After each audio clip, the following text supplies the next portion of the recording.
Hello, मैं Syed Javed Hasan. Screen पर आप जिस शख्स की तस्वीर देख रहे हैं उसका नाम अजय निषाद है।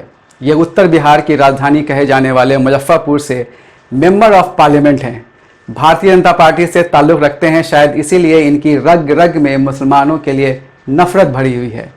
हाल ही में इनका एक बयान छपा है जिसमें उन्होंने कहा है कि मदरसों में पढ़ने वाले बच्चे पंक्चर बनाने से ज़्यादा कुछ नहीं कर सकते। मदरसे में पढ़ने वाले बच्चे क्या क्या कर सकते हैं, इस पर मैं फिर कभी विस्तार से चर्चा करूंगा। इस वक्त मैं इनके एक दूसरे वाक्य पर कंसंट्रेट कर रहा हूं। इसमें उन्होंने कहा है कि अल्पसंख्यक समाज के गरीब बच्चों को मदरसे में केवल धार्मिक शिक्षा दी जाती है, वहां इस्लाम का पाठ पढ़ाया जाता है, दूसरे धर्म से उनको नफरत करने की शिक्षा दी जाती है। दरअसल अजय निषाद के पास अपनी बातों को साबित करने के लिए कोई ठोस आधार नहीं है। इस तरह की बातें करके उनका मकसद हिंदुओं और मुसलमानों के बीच नफरत को बढ़ावा देना है।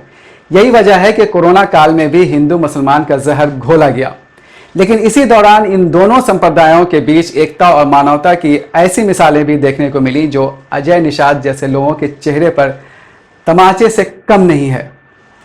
शुरुआत मुसलमानों से और बिहार से ही करते हैं। गोपालगंज की घटना है।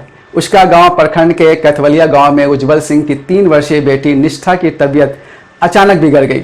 सदर अस्पताल में डॉक्टरों ने बताया कि थैलीसिया से पीड़ित निष्ठा को खून चढ़ाने की सख्त जरूरत है। उज्जवल सिंह ब्लड बैंक गए लेकिन निराश लौटे। तभी उनकी मुलाकात जंगलिया मोहल्ले के बाशिंदा और पेशे से इंजीनियर वकार अहमद से हो गई। वकार उस वक्त रोजे से थे, लेकिन बच्ची की जिंदगी बचाने के लिए उन्होंने रोजा तोड़कर रक्तदान किया। रक्तदान का एक और वाकया सुनिए। झारखंड में हजारीबाग स्थित एक नर्सिंग होम में कुसमरजा निवासी भिखारी महतो का 8 वर्षीय बेटा निखिल कुमार जेर इलाज था। डॉक्टरों ने बताया कि बच्चे की जान बचाने के लिए ए पॉजिटिव ब्लड की सख्त जरूरत है। इस ग्रुप का ब्लड हजारीबाग के ब्लड बैंक में मौजूद नहीं था। इसकी जानकारी मिलने पर गिरिडीह के रहने वाले सलीम अंसारी लॉकडाउन के बावजूद हजारीबाग पहुंच गए। सलीम अंसारी उस वक्त रोजे से थे। डॉक्टर के कहने पर उन्होंने पहले रोज़ा तोड़ा और फिर खून डोनेट किया। इंसानियत की एक दूसरी मिसाल देखिए। बिहार के अररिया ज़िले में बागवान गांव के नूर आलम और उनके साथ काम करने वाले 30 लोग जयपुर के रिकू एरिया में सिलाई का काम करते थे। लॉकडाउन की वजह से काम बंद हो गया था और सबकी जमा पूंजी खत्म हो गई थी। वे दाने दाने को मोहताज हो चुके थे। ऐसी विकट स्थिति में एक आदमी ने नूर आलम को व्हाट्सएप पर गौरव राज सिंह राजपुरोहित का नंबर दिया। राजपुरोहित राजस्थान के सीमांत जिले बाड़मेर की तहसील गटरा रोड के पाकिस्तान सीमा के पास स्थित गांव जुड़िया के बाशिंदा हैं। वे जयपुर के मानसरोवर में रहते हैं। मोबाइल पर नूर आलम का हाल सुनकर राजपुरोहित से रहा न गया। अगले ही दिन राजपुरोहित राशन पानी लेकर नूर आलम और उनके साथियों के पास पहुंच गए। फिर तो हर 2-3 दिन पर खाने पीने का सामान भिजवाने लगे, यहाँ तक कि गैस भरवाने के पैसे भी दिए। रमज़ान शुरू हुआ तो दूध और खजूर लाकर दिया। ऐसी ही एक दूसरी कहानी सुनिए। हनुमानगढ़ जिले के भटनेर सिटी स्थित जिला अस्पताल में 18 मरीज भर्ती थे। इनका कोरोना सैंपल लेकर जांच के लिए बीकानेर डिविजनल अस्पताल भेजा गया था और रिपोर्ट आनी बाकी थी। इन मरीजों में से ज़्यादातर मुसलमान थे और रोज़ा रख रहे थे। जब इस बात की जानकारी भटनेर किंग्स क्लब और कोई भूखा न सोए की जिला कमेटी को हुई तो कार्यकर्ता फौरन अस्पताल पहुंच गए और रोजेदारों को इफ्तार और सहरी के लिए फल और दूसरी खाने पीने की चीज़ें मुहैया कराईं। हिंदू मुस्लिम रिश्ते को मजबूत करने वाली ऐसी ही खबर उत्तर प्रदेश में सहारनपुर के गांव छटमलपुर से आई। यहां लुधियाना से साइकिल पर भूखे प्यासे आ रहे 21 हिंदू प्रवासियों की मदद स्थानीय मुसलमानों ने की। साइकिल चलाते चलाते इन मजदूरों के पांव सूज गए थे। मुसलमानों ने इनके लिए खाने पीने का इंतज़ाम किया और नहाने के लिए साबुन भी दिया। इनमें से एक प्रवासी महेंद्र ने कहा, मैं हिंदू हूं लेकिन मैं मुसलमानों की मदद को कभी भूल नहीं सकता।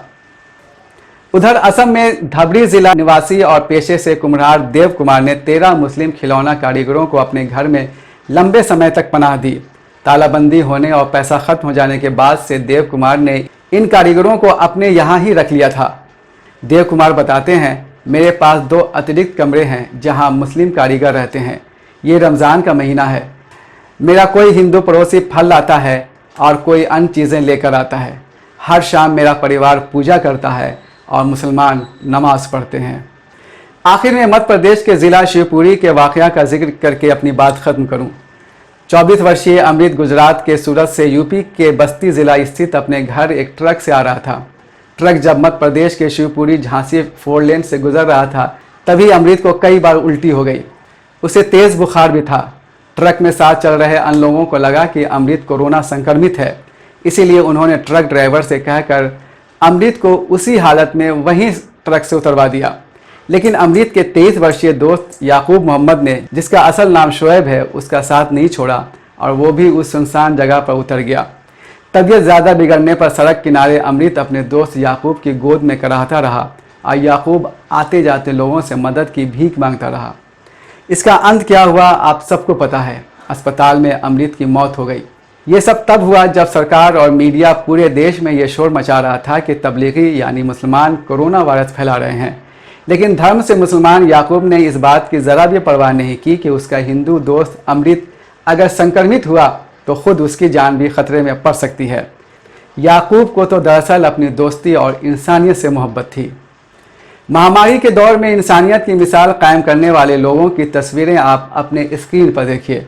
इनमें से ऐसा कोई नहीं है जिसे आप बकौल नरेंद्र मोदी कपड़ों से पहचान सकते हो। मोदी जी, इंसानियत और मोहब्बत कपड़ों से नहीं पहचानी जाती। इंसानियत इंसान के अमल से पहचानी जाती है। ईद भी इंसानियत और मोहब्बत का पैगाम देती है। लॉकडाउन के दौरान इतिहास की पहली ईद आप सबको मुबारक हो। फिर मिलेंगे। खुदा हाफिज़। Good bye.